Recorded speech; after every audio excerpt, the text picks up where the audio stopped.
Brakati Hawa, Brakati Hawashai, Brakati Hawa, Brakati Hawashai, Brakati Hawa, Brakati Hawashai. Kahaloyim Yahweh Bahashem Yahushai, Bahashem Rakakwadash, double honors to the apostles, elders, and bishops of Great Millstone who rule well over the flock of Israel. Shalom and salutation to you, Akim out here that's pushing the words of truth and sincerity.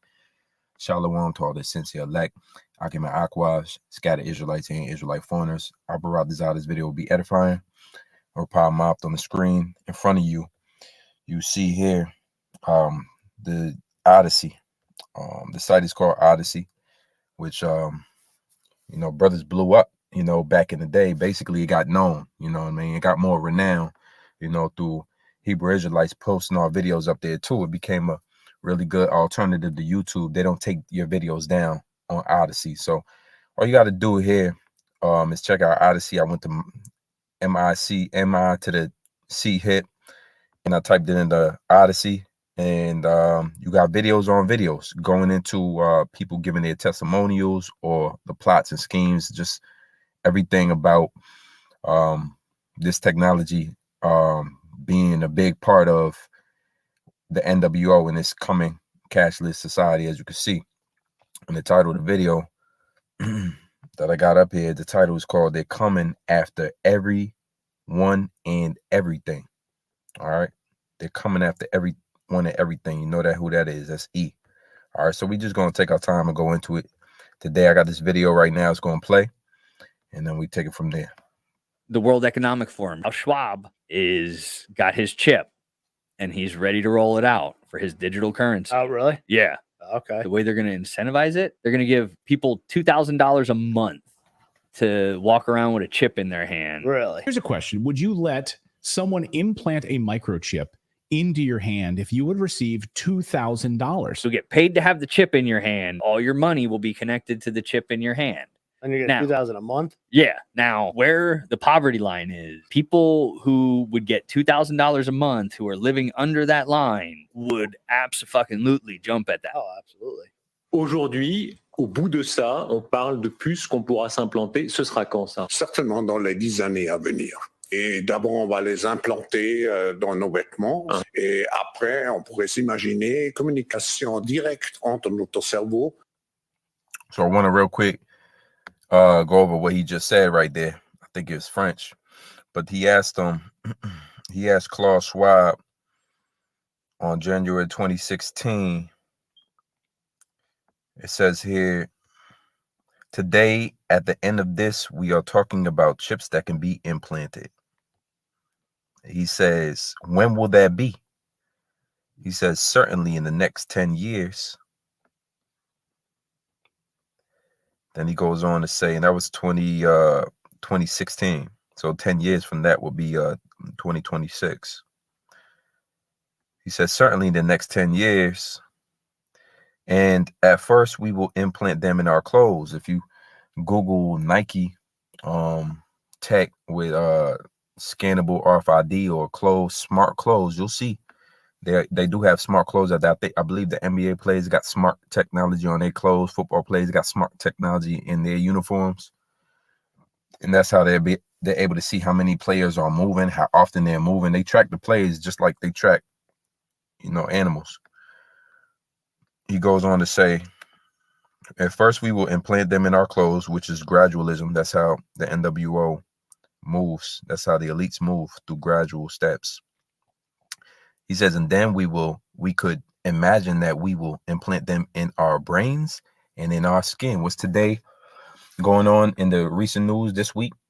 You got the long lines forming for people to want to get C-hipped in the brain C-hip from Neuralink, Elon Musk company. All right, which is going to be a part of Tesla, the Mania Tesla cars and the Mania driverless vehicles and whatnot.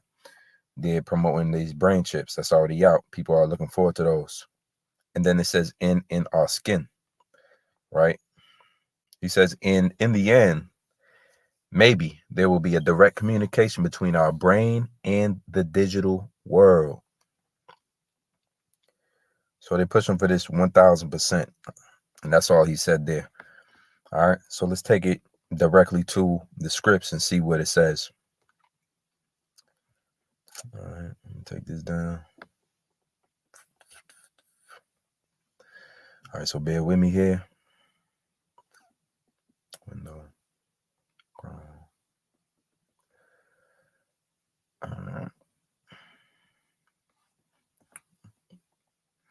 All right, so of course, we go to identify the CHIP scripture is Revelations 13 and 16.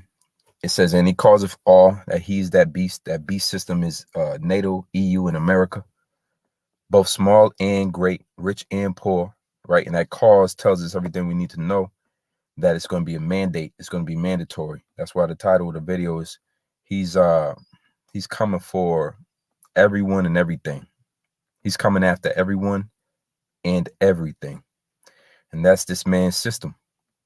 All right. And the way he's going to get that is by causing, mandating all, both small and great. So you got your leaders, you got your well-known, and you got your smaller figures, rich and poor. All right. So based on your financial income, that covers everybody, free and bond, based on your status as an American or alien, illegal alien, whatnot. That you all gonna have to take it. To receive a mark in their right hand or in their forehead, and that word mark always gets disputed, but we always bring out that the Greek word is charagma. And you go up to any Greek person you ever met, if you ever do meet a Greek person, you can go inside Greek restaurants and just ask them this and walk right out. Ask them what charagma means. Last time I did that personally, they held up scissors to their hand. So it means to cut. It means a mark, translated, but it also means to cut. It means an incision, printed mark, a stamp. And this is what all goes back to ancient Rome, and just how slaves are treated in the ancient world. What you did is you see here a stamp as a badge of servitude. It goes back to ancient Rome, and how during that empire and previous empires before that, they would brand their slaves. They would mark them. They would cut something into their flesh to let them know. They did that here in America. If you were a runaway, they put the R on you, right, on your forehead. They branded it into you, whatnot. Well, this one's going to be a mark, as in the sense of it's a badge of servitude, right? But it's the scratching, it's the etching, it's the cutting of the flesh. It's going inside, right? A thing carved, it says here, sculpture, and you carve it, right? It has that syringe at that needle that pokes through your skin and then drops off that badge, and that badge becomes scannable tech, and you wear it around and you pay and purchase with it.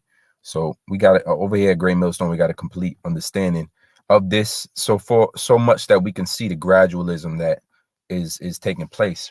We can see the steps. They already put it in smart clothes, the RFID. But if you think that the mark is embargo, for instance, like some other camps teach, if you think it's Christianity, if you think that mark is upholding the system, you know what I'm saying, or accepting Esau's rulership, then you're completely missing all the gradual steps towards that mark that we're taking, that the elites are taking every day. It says a mark in their right hand or in their foreheads, and we I just brought out the video, and there's many more of it that show you and depict to you that they want to put it in your right hand. They want you to be scanned as you enter places and scanned as you leave. They want you to be tracked. RFID stands for radio frequency ID. So all your information is on there. It's just an easier way for you to be controlled. Why? Because you're not going to be able to buy or sell without it. Your life is going to change drastically. Without that, you're going to be cut off from a lot of your day-to-day typical resources. So you're going to have to walk in faith in that time. That no man might buy or sell, save that he had the mark, right? Had that charagma, had that incision, has that C-hip that's going to be implanted in your right hand or your forehead. You can get the brain one. It says, or the name of the beast or the number of his name.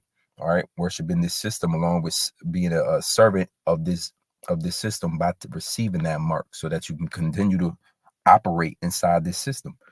Here is wisdom. Let him that hath understanding count the number of the beast, for it is the number of a man, and his number is 600, 306. That's where you get the 666. That's also going back to the barcode system, universal UPC code.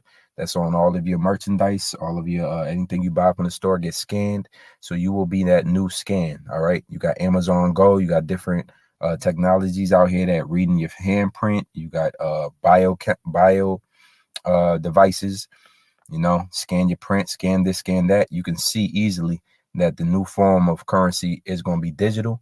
You can see that through the, the evolving of crypto and the evolving of this digital currency, centralized currency war that's going on behind the scenes, trying to digitalize the dollar. Is all happening now and fast. But if you do not belong to a camp that teaches, I reiterate, if you do not belong to a doctrine that teaches that the RFID CHIP is the MOTB, you cannot see the signs. You are not reading the signs of a cashless society to come. You do not even, and not even anywhere close to what's being taught, all right, or what to look for. You're still thinking that somebody's going to ask you a question at the cash register, all right, and then you have to say loud that I do believe in America, and then you can buy and sell. That's not how it's going to work. Let's get the book of Nahum 3:1, and because the video, the topic, of course, is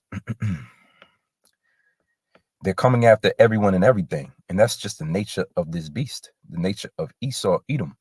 He's a completely covetous man, and in this society being westernized in Babylon, growing up here, covetousness is the usual. Covetousness is the norm. Like, this is the default, to want what you see, to see what everyone else has, and you want it. Here it is, you buy your kid a new bike, right?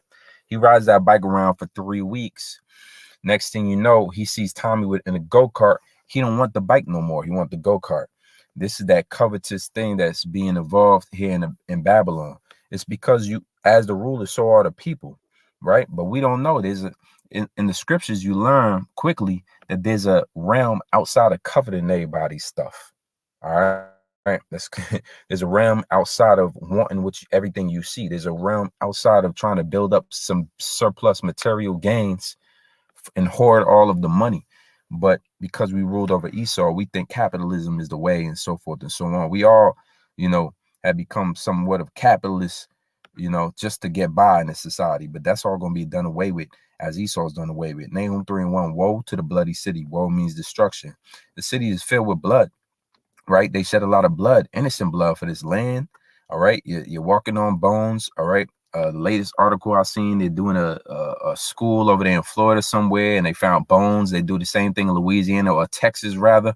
Texas, it used to be a site where Jake would work after slavery, because they still needed slaves to tend to the fields.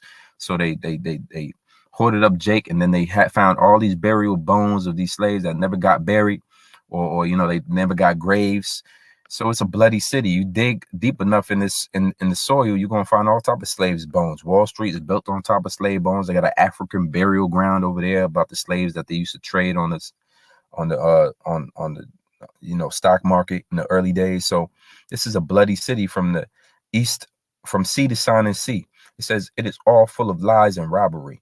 All right. And that's what we're talking about. The robbery that comes with the lies. They lie to you about who you are, your nationality. They lie to you about who the Father is, the Heavenly Father, the angels, and Moses and Aaron, and who these people are, to this day, they're keeping that lie going. They lie about just about everything you can think of. They name the lands after their own names and cover up secrets. They lie. And robbery, because everything is stolen. Everything that they possess, it was somebody else's once upon a time. They was not convinced that enough is enough, so they take it to the next level. That's why the topic of the video again is they're coming after everyone and everything. That's including you, that's including me, that's including our kids, that's including family members. This is what they're doing. They're coming after. All right. Yeah, bro. I don't know. I mean, anybody that you got it, man. I don't even know. You got it, bro. You do your thing, man. I see. All right.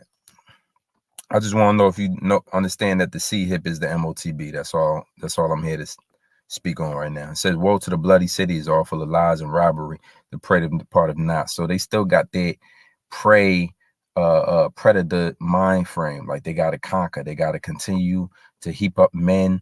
They got to continue to take what's yours and what's not theirs. That's Esau Edom in a nutshell. All right, so let's keep going. I'm going to grab Isaiah 14 and verse 4. It says here, when the Lord It's lucky I got Isaiah 4. Let me just type it in here. Isaiah 14.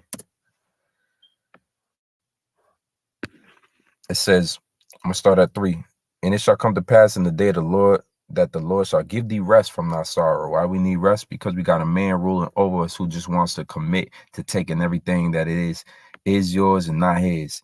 It says, rest from thy sorrow and from thy fear. You got a daily fear being in this place. You got a daily sorrow being in this place. If you're being honest with yourself and truthful, because the more you learn about Esau Edom, the one that's ruling the world, the more you become fearful of what he's going to do next. And what he's going to do next is causes some implantable device to go inside your right hands and your foreheads. All right. He's going to round people up. He's going to mandate it. He's going to make sure it happens. You're not going to buy or sell. The new currency is the dollar is going to go void. It's going to be all cashless. And he's going to try to turn you into his little slave servant by marking you. All right. And ain't no way around it. That's what it's talking about. It says, and from the hard bondage wherein thou wast made to serve. So the Israelites went into bondage under Esau Edom. Present day, we still under the bondage. That's why I said to pray the part of not and Nahum. It says that thou shalt take up this proverb against the king of Babylon. How hath the oppressor ceased? The golden city ceased, right? And that's a man who is the oppressor, a man, all right? And that's Esau Edom, that nation of people who got a head over our people, right? Who was raised up over our people, right? Who we were made to serve. The Most High sent Esau as a punishment upon our people. And now it's going to be a proverb to say that the king of Babylon has finally ceased. It was a golden city. This is America, that golden city. Babylon is America. And so this golden city, why? Because nations want to flood to this city. Still to this day, open borders. They realize when they get here, it's not what it used to be, but it still holds that golden city effect with people all over the world, you know, that first world top nation thing. All right. But they slowly finding out that this is where the oppressor dwells, and it's nothing but oppression here too. The Lord have broken the staff of the wicked and the scepter of the rulers. So eventually the Lord's going to break down this system, right? But it's designed to oppress. He's here to oppress, and that's exactly what he does. Now this is the book of Isaiah 33 and verse 1. It tells you, woe to thee that spoilest, right? And to spoil means to take somebody's goods, right? Simple definition of the word. Let's see what it say in the Hebrew real quick. All right. And we know that woe is destruction. So anybody time the Lord is talking about woe, he's talking about the death and destruction, the judgments to come for doing said things. For what? For spoiling, to deal violently with. So it's not just asking somebody for something. It's a robber. And we just read it before. You know, he's full of lies and robbery. So this track record follows him around. If you look and do a diligent search of the cargo slave trade, you see how much money Esau made over that. All right. Oh, the J-Man made money off of that. Number the top slave traders and slave ship owners were all J-Men. Okay. It says the deal violently with, despoil, devastate, ruin. Despoil means steal or violently remove valuable or attractive possessions from. Plunder. That's what they did in 70 AD. They plundered. They despoiled Jerusalem, and that Ark of Titus symbolized that. That's what they did to our people. And furthermore, you know, all the way up until modern day America, we still slaves here. You still slaves. You still got social security numbers. You're still being tracked. You still owe money. You're still paying taxes. You still can't leave certain countries and states. You still got regulations you got to follow. You didn't make any of them. None of them are biblical. They're all just whatever Esau say goes. You're still under his system to devastate, ruin, and destroy. So the scriptures is Mosiah is pointing out a man that does these things and how he's going to be destroyed by him. We all going to sit back and take note and watch what happens to Esau. All you got to do is watch. You ain't got to take no arms. You ain't got to present yourself to be tough with him. You ain't got to back him down into a corner. You just have to watch. The Lord said, woe to thee that spoilest, and that was not spoiled. All right. Meaning nobody was bothering him. At one point in time, all the nations dwelt on their lands and on their soils, and it's going to go back to that time. But there came a man like Esau who just seized and wanted to seize more. That's partially because he's a vagabond and a fugitive from the earth, right? He belongs to the seed of Cain. And Cain, because he was a murderer from the beginning, had this curse put upon him, and that all the nations will recognize him, which was the curse of leprosy, which is that where that pale pigment, lack of pigment comes from. And so for Cain, asking the Lord, to give him grant him some mercy, he said, anybody that touched Cain will get 10 times the judgment and affliction put back on him for touching you, for killing you. And so Cain became a fugitive, which means somebody that runs away from judgment, and a vagabond. He has no home. He goes from place to place. That's why he claims other people's religions. He claims other people's nationality. He claims other people's lands and names them after himself. He claims other people's heritage. He just keeps claiming things that aren't his. He makes up things as he goes. He's a liar. He's a liar. He's a forger of lies. He's just inauthentic in every single way because he has to play that role. He is the devil. So he wasn't spoiled, but he spoils, and dealeth treacherously, and they dealt not treacherously with thee when thou shalt cease to spoil. Meaning he's going to stop to spoil. But that's after he puts out his implantable device, all right, to seize everybody in all lands, because the same people that are putting out this implantable device have a slogan. They say, you will own nothing and be happy. Look it up. It's a WEF slogan. You will own nothing and be happy. So they want to control your money, control your resources, control your home, take ownership from you, the little bit that you have, and then they will cease to spoil. So when thou shalt cease to spoil, thou shalt be spoiled. The Lord got a funny way of doing things. He says in Job, when thou art about to fill your belly, then sudden destruction shall come. Basically, when you are almost rich, when your enterprise is almost crowned as success. And we used to always go through that dollar. The dollar just pretty much tells you about that NWO what they want, just real quick, touching on the dollar and what it means behind it. All right, Novus Ordo Seclorum, you see it here appearing on the reverse side of the Great Seal of 1782, the back of the $1 bill since 1935, translate New Order of the Ages. What is this new order, right, that they trying to deny at every turn? Well, this is what they want. This is their design of their new order, as opposed to the old war order in Rome and whatnot. Now they got the new war order, which is modern day Rome, America in East, the beast system, NATO and EU. Anuit coeptis, he has approved our undertakings. All right. We also say our enterprise is crowned with success. He has approved our undertakings. It says out of many one, e pluribus unum, which is that effect of ancient Babylon, remember, or Babel, Tower of Babel, which is where they tried to, King Nebuchadnezzar tried to get all of the nations to come together. Lord cursed that, brought down that movement, and then he confused everybody by giving them different tongues. That's that story in the scriptures. Well, Esau carries that legacy on out of many one, trying to create one world government, one people, one all together, with him as the ruler over all of these things. And this is what that whole thing, they have the Eye of Horus in here, all-seeing eye. They have the 13 steps, I believe, in the pyramid. 1776 standing for May 1st, the creation of the Bavarian Illuminati. So it's all there. It's all evident. It's obvious. It's been stated many times. Esau don't even deny it half the time no more. All right. So he's going to be spoiled, and his end is going to be treacherous. All right. So let's go to the next. All right. Let's see, Joel. Third chapter.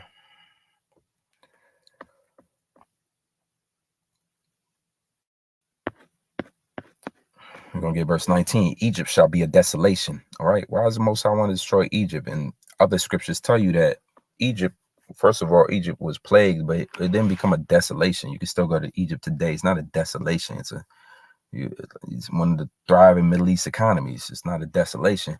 So it's talking about modern day Egypt, right? Where's modern day Egypt? America. Scripture and Revelations tell you this is spiritual Egypt and spiritual Sodom and Gomorrah. So the Egypt happens all over again. And it's no coincidence they got a pyramid on the back of their dollar bill. What's that have to do with America? Nothing. Has to do more with Egypt. And Edom shall be a desolate wilderness. So Edom is a nation that the Most High cursed with the future judgment And after they're done away with, the Most High said, I'm going to establish and set up my kingdom, Israel. And it's going to be an everlasting kingdom. Edom are these sour, hypocritical people running the world today, bombing everybody, all right, chasing everybody down with their bombs, claim to be the real Israelites when they're not. This is Edom. He shall be a desolate wilderness. Why? Because the land that Esau stole and despoiled, America is going to be desolate. It's going to be made desolate through thermonuclear warfare, right? Like you've never seen before. The scriptures always allude that the times that's to come is like never before. All right. It says for the violence against the children of Judah. So you can see Edom and Judah, Edom and Israel and Edom, back and forth, right? So-called Negroes, Latinos, Native Americans versus so-called white men. Our legacy and our heritage between each other is always warfare, is always who's ruling over who. Right now, Esau got the upper hand. The Most High has him in power, and he chose violence. He woke up and chose violence against brother Judah. As you can see with the slave trade, as you can see with dealing with American slavery, as you can see dealing with American Indian Wars, American Seminole Wars. You know, they had all the treaties that was broken. You can see it. All right. Central and South America, what they did over there, the conquistadors conquering that land, conquering Gad and Reuben on the islands, it's all been documented well, perfectly, man. You can even watch that movie again. The one with Leonardo DiCaprio. I forget the name of it right now. It just escapes my mind. It just came out. It's still in theaters. You can see his evil portrayed there. So Edom's going to be a desolate wilderness for the violence that he did against us.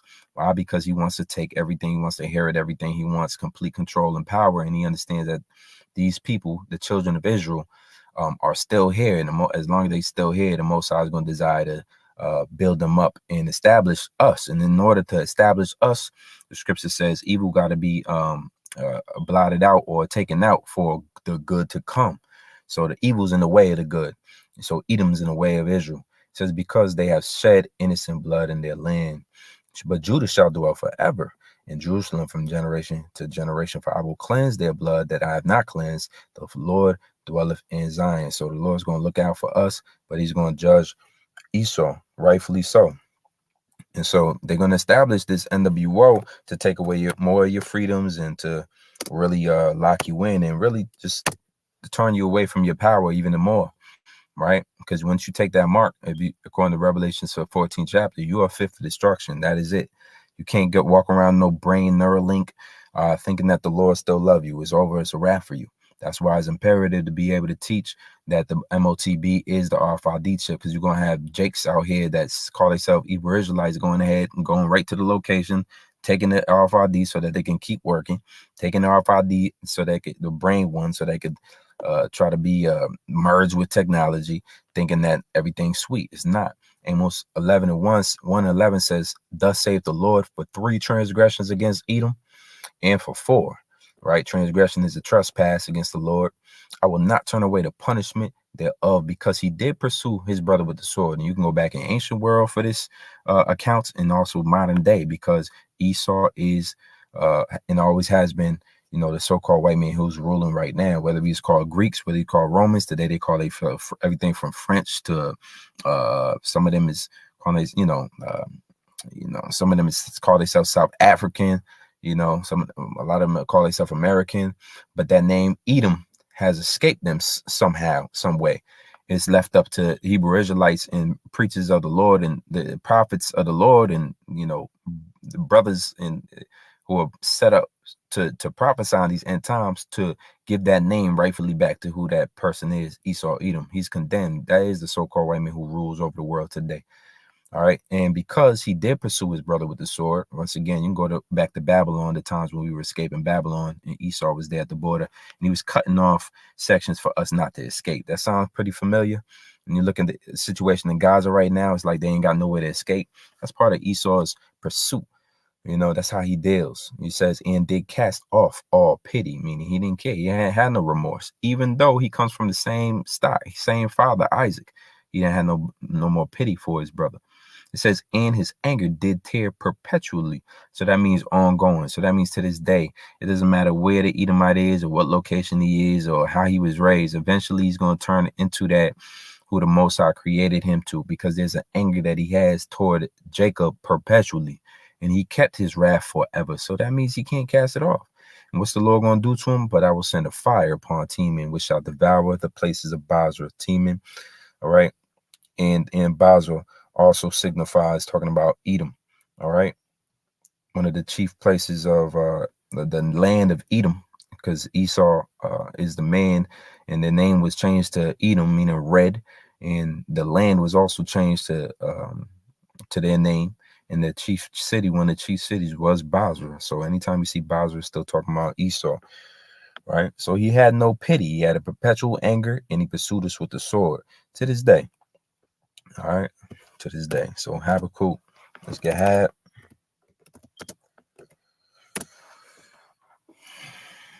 You just learn about our brother Esau. You know, if they ask you what you learning, you tell them I'm learning about Esau. All right, Habakkuk 2:12. Woe to the bloody city, a town with blood. Woe to him that buildeth a town with blood and establish a city by iniquity.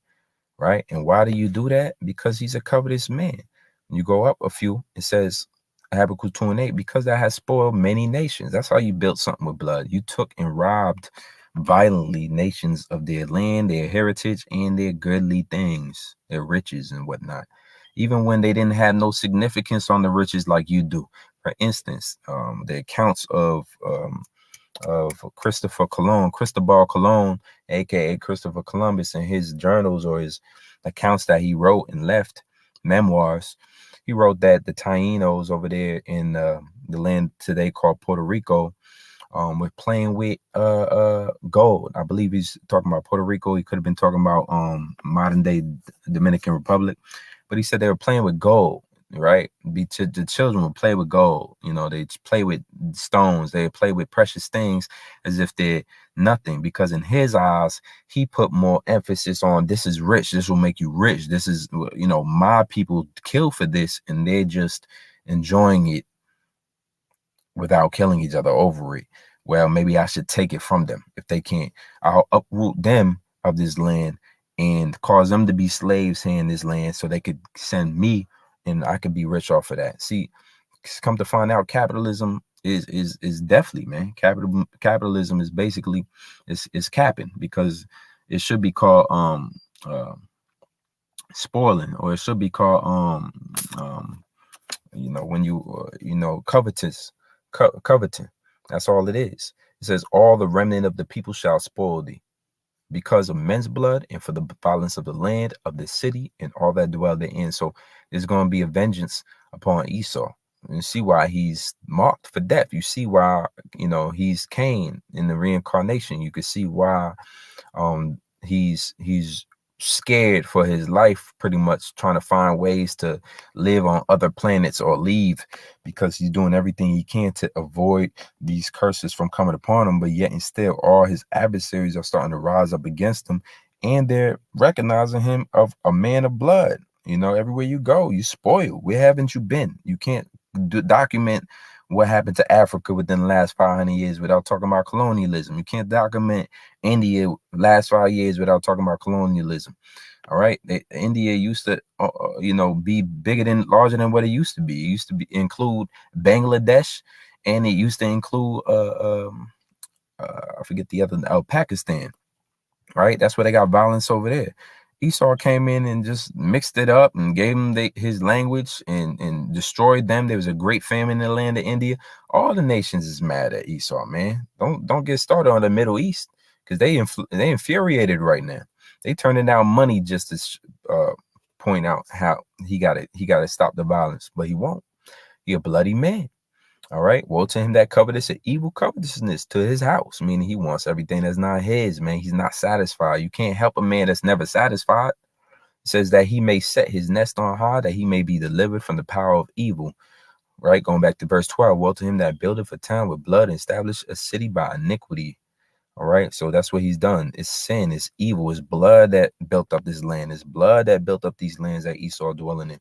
Don't get started on the Belgian, the Belgian King Leopold II, and what he did with the Congo. He was just mad that all these other nations, his Edomite friends or his Edomite border nations like France and all of that, was winning. They was making more money than them. So he went and sought to make more money than them, and he spoiled all of the Congolese people for decades. He made faulty pacts with them. He told them lies about he's going to come there to restore their people and give them things, and then he ended up cutting hands off and fingers off if they didn't meet quotas, cutting your family members' arms and legs off and feet off if they didn't meet quotas for rubber.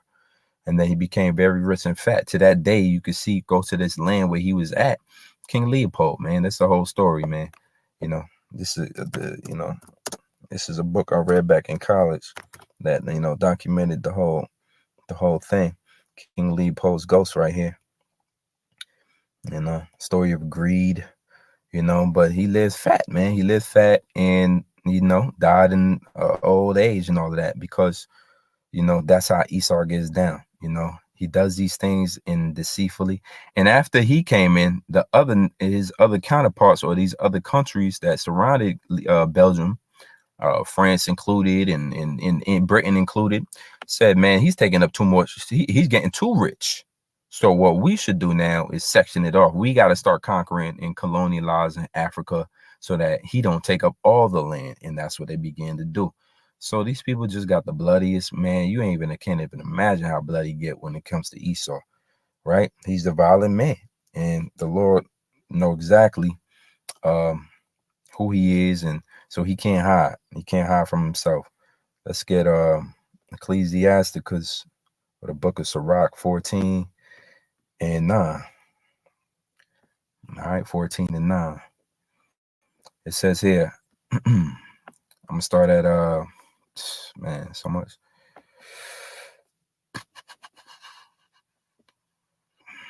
All right, let's start at 5. He that is evil to himself, to whom will he be good?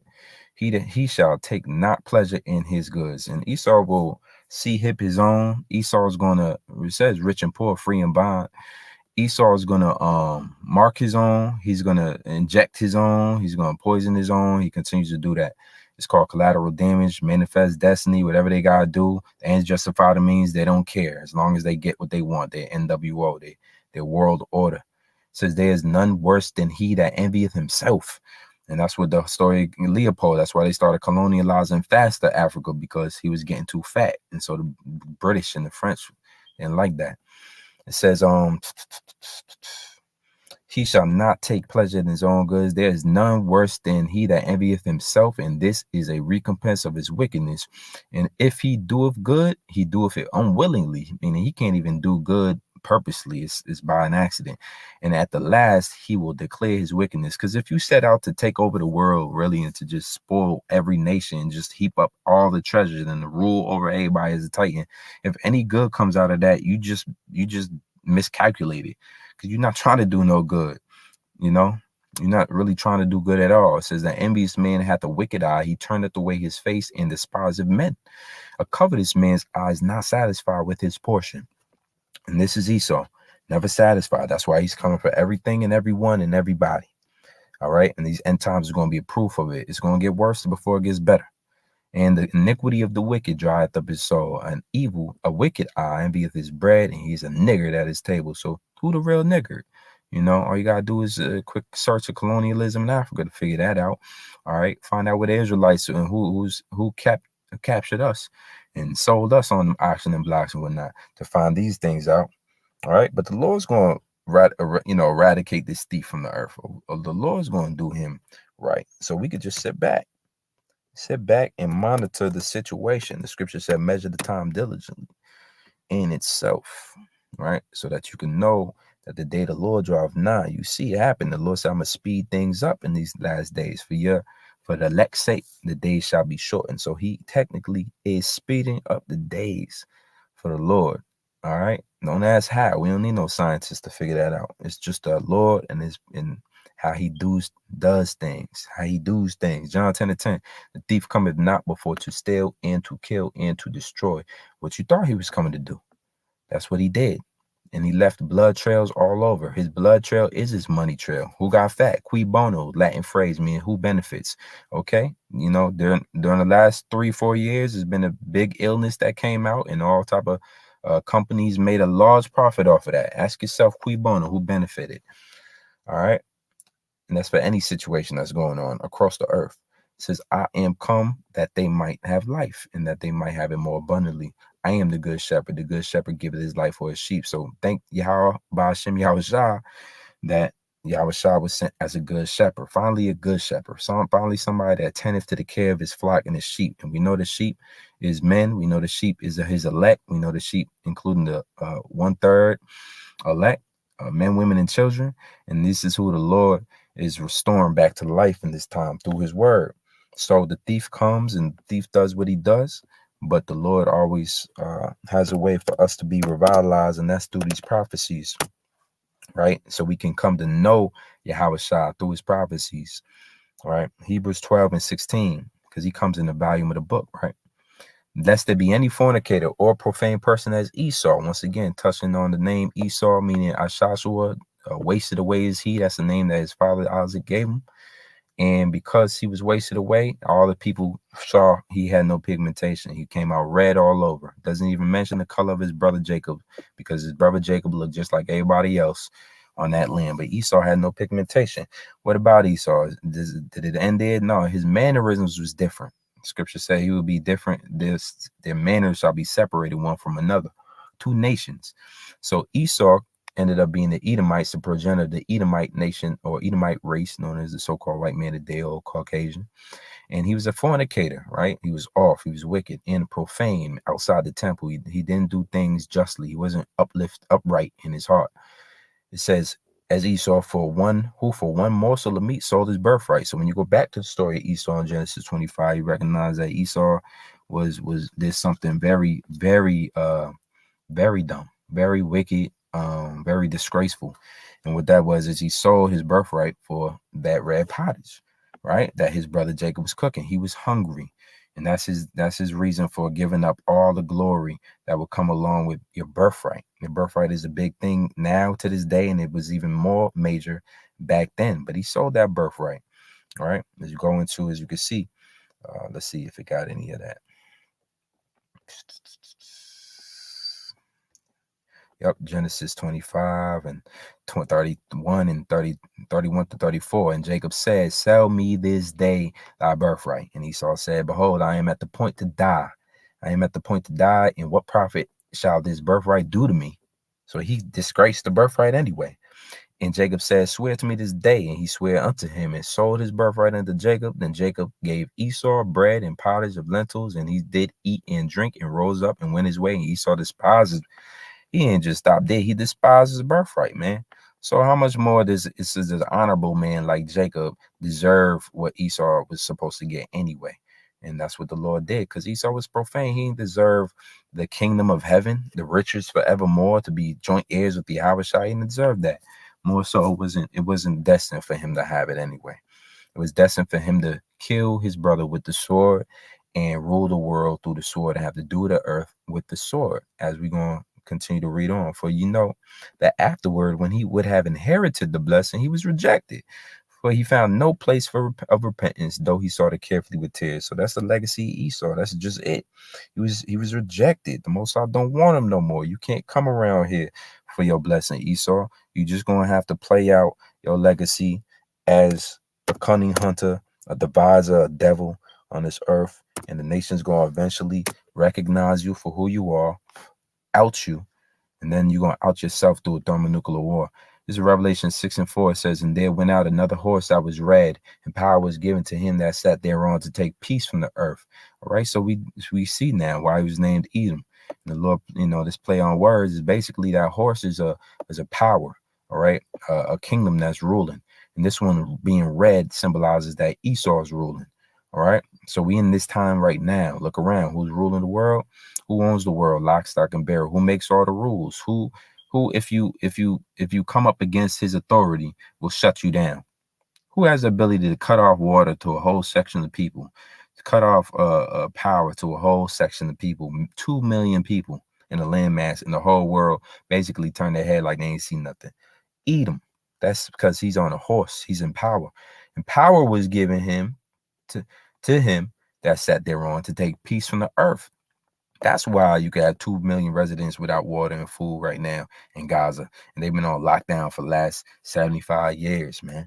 That's why you had the cargo slave trade and the victim. All right, the victims today didn't receive anything, but the ones that victimized, the ones that oppressed, they get to walk around the earth as if it's a long time ago and nothing happened. He was given power to take peace on the earth, man. That's him. So any more leg room that the nation's given, well, he's still Khan. That's just y'all being scared of his power. It says, in that they should kill one another. Why? Because he got power to take peace from the earth. When a world without peace, a world sans peace, is going to be all about killing. It's all about slaughter and all about destruction. That's why you got the leading video game is GTA. It's Esau's world, man. That's why you got movies like John Wick or just blood and gore movies, because it's Esau's world. But you got actual accounts to go hand in hand with that happen in real life. Like you got school shootings, all right, that go on, mainly Edomites, right? You got conquest and proxy wars where the U.S. guns and weapons is popping up all the way in distant lands. Why? Because Esau makes money off of people killing each other. He's here to take peace from the earth, and he's doing just that. He's doing his job. It says, and there was given unto him a great sword. And that great sword is going to be his thermonuclear weapons that he's going to use against people, right, in these last days, man. We in the time of World War III, for sure and for certain. It's right around the corner, right? But first, a few prophecies like the MOTB got to happen. He got to Esau, because he's still he's a violent man, but he's also a covetous man. So you don't want to just up and unleash all detonations right now, like for no reason. He's not like Dr. Evil sitting there just to launch weapons. He's more like, well, maybe there's a way I could control the world, but without launching these weapons. But eventually the Lord's going to have that plug be pulled on him. This is 1 Timothy 6. And all right, 1 Timothy 6 and 8. It says, and having food and raiment, let us be therewith content. So that's it. That's really all you need, man. Why? Because verse 6, but godliness with contentment is great gain. You don't need nothing but what you have to be content. What does it mean to be content? This is something that Esau do not possess, that the Lord requires us to possess. So we can't be like him. Once again, 2 men as a people shall be separated in thy bowels and thy womb.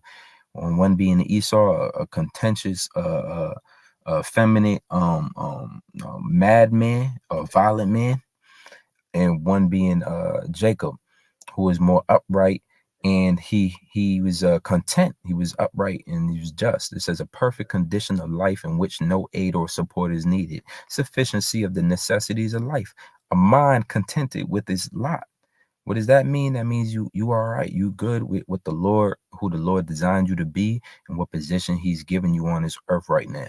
You good with that because you can see you got forethought, you got foreknowledge of what's to come. The Lord's going to restore us. He's going to give us all these things in due time, but let him restore us. Don't try to restore yourself. So you content. Your mind is at peace. That's what real content. It says self-satisfaction. It means sufficiency. All right. Competence even. So you good. You know, you got everything you need as long as it's able to sustain life, meaning you got your food, you got your clothes, you straight. Now, Esau, on the other hand, he wants more. That's not enough for him. You got to have more. He desires to have more. So now you see the effect playing out on 2/3 of our people. The scripture says the righteous is more excellent than his neighbor, but the way of the wicked seduceth him. So Esau is out here seducing Jake to be just like him, contentious, effeminate, and always busy in other people's business and always trying to take and steal or rob for it. Verse 7, for we brought nothing into this world, and it is certain we can carry nothing out, and having food and raiment, let us therewith be content. So we got everything we need.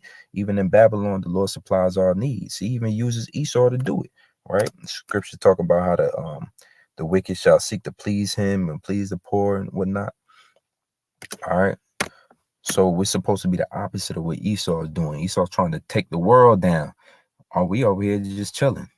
We over here just chilling. He's not setting the temple. Yahweh Shah setting the temple. This is 1 John 3 and 17. It says, but whoso hath this world's good, and seeth his brother have need, and shutteth up his bowels of compassion from him, how dwelleth the love of Yahweh in him? Meaning, if you have all these riches, right, as brothers, what we do, we spread spread our love. We spread, if brothers in need, we help them out. We go out of our way. We have compassion upon them. Esau don't got that, right? That's why we know the love of the Most High is not in him. Esau he's sitting on trillions right now. All right. While we over here scraping for the dollars and trying to make sense out of it, Esau's sitting on the bank. All right. He's sitting on the central banks. He done banks on top of banks, right? And enough to reprint currency and then charge you for it later. He's a madman, but when it comes to what he has, he's not willing to share any of it. He wants to hoard it up all. So you can see the difference between Esau and Jake right here, in the sense that we have compassion on all kind, you know. All right. This is Luke 12. And if you're in the right spirit, you're going to have compassion, you know, because the world going to teach you otherwise. Luke 12 and 15. And the scripture do say, "No to whom thou doest good." So you can't be simple in thinking that I'm just going to go out here and give $1 to everybody I see. It don't work like that. All right. "No to whom thou doest good." Luke 12 and 15. "And he said unto them, Take heed and beware of covetousness, for a man's life consisteth not in the abundance of things which he possesseth." So Esau, you could tell him to you blue in the face, he can't inherit this knowledge. He can repeat it back as much as you want, but it's not for him. Why? Because the elites of Esau, who actually have the power to make decisions, the kings of the Edomites, will never lose their covetousness. They will be covetous to the end. They were always going to seek for their own. They want to shoot themselves out to outer space. When the Third World War happened, they want to dig underground to save themselves. They are not worried about their brothers, right? And that's the spirit of Cain anyway. He said to the Yahweh, and asking in his report of what happened to his brother, he said, my brother's keeper, I don't know where he at. Shoot, I don't know. He's a nigga, man. He just wants to heap up things for himself. But that's not how that's not how a man's life is measured. That's not how the Father measures a man's life. All right. So ultimately, you know, that's what's going to happen to Esau. It's going to be World War III. All right. The Most High is going to get tired of his stuff, which he already is, but he's just allowing him to play out his role, finish it, which is to implement this RFID. All right. Hip the people that's non-believers, and try to persecute the elect for not doing it. And then in comes the Lord to come and bring the return of righteousness, the return of beautification of the earth, and the return of peace on the earth that's long awaited. All right. So I provide this video was edifying. Till next time. Shalom.